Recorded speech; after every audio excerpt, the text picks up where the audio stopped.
Vamos direto com a informação ao vivo da redação integrada aqui do Grupo ND. É o Arles que está comigo hoje para falar sobre um dos assuntos mais comentados no país, a descriminalização do porte da maconha para uso pessoal, né? Nada de liberação, tá? Continua sendo proibido, até porque as pessoas estão ainda recebendo essas informações, né, Arles? Para entender o que acontece, essa decisão do STF, né? Ele acaba alterando, diversificando o que é o usuário, o que é o traficante.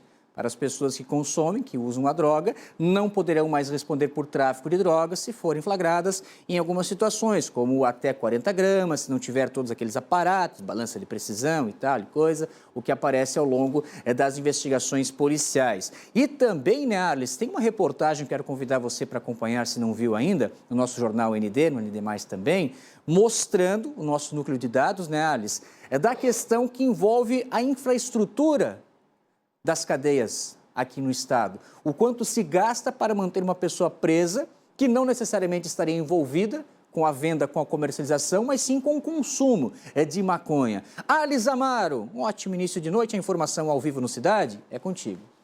Pois, Anoto, boa noite para você, para quem está com a gente aqui no Cidade. É verdade, a decisão do STF dessa semana continua repercutindo, né? O STF chegou à conclusão, então, que 40 gramas é a quantidade que define quem é usuário e quem é traficante. 40 gramas da droga ou, então, 6 pés da planta, 6 pés fêmeas da maconha.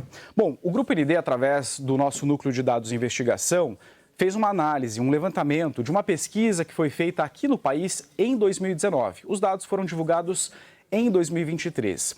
E essa pesquisa traça o perfil dos presos por tráfico de drogas em todo o país e nós, claro, fizemos esse recorte aqui para Santa Catarina. Esses dados são do IPEA, o Instituto de Pesquisa Econômica Avançada. Então, identificou-se que em 2019, 165 pessoas aqui em Santa Catarina foram presas por tráfico de drogas. Dessas 165 pessoas, 41 estavam portando menos de 40 gramas de maconha, ou seja, uma quantidade menor do que decidiu o STF essa semana. Isso significa que 1 em cada 4 prisões por tráfico de drogas aqui em Santa Catarina foi provocada por causa do porte de maconha em quantidades abaixo do que determinou o STF. Esse perfil também traçou as características, né, da maioria das pessoas acusadas de tráfico de drogas aqui no estado. A maior parte delas tem idade média de 32 anos, com a escolaridade até o ensino fundamental.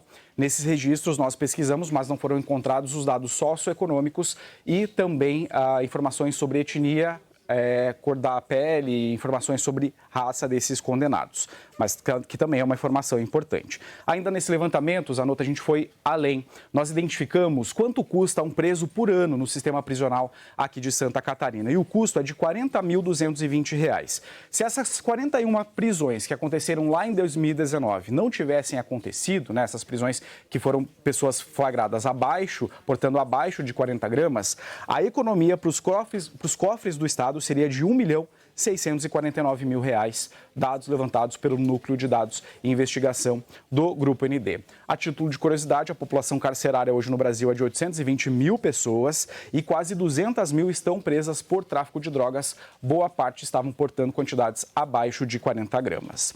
Ainda a título de curiosidade, nós também pesquisamos qual foi a menor quantidade encontrada com uma pessoa que foi condenada por tráfico de drogas aqui em Santa Catarina. E a quantidade foi de 0,66 gramas de maconha, ou seja, uma pessoa que portava 0,66 gramas de maconha aqui em Santa Catarina foi abordada, presa e responde por tráfico de drogas. Lembrando que o STF, você já falou aí no começo do Cidade Alerta, né, Zanotto? O STF não liberou o uso da droga, não é disso que trata essa decisão dessa semana. Continua sendo proibido e ilegal consumir maconha em qualquer local aqui do país, seja ele privado ou público. O que muda a partir de agora é que quem for pego em flagrante praticando esse ato ilícito agora não responde mais criminalmente e sim vai responder por sanções administrativas, como curso sobre conscientização do perigo e dos danos que as drogas causam, entre outras sanções administrativas e não mais criminalmente. O Senado já aprovou uma proposta de emenda à Constituição que considera crime o porte de qualquer quantidade e qualquer droga no Brasil.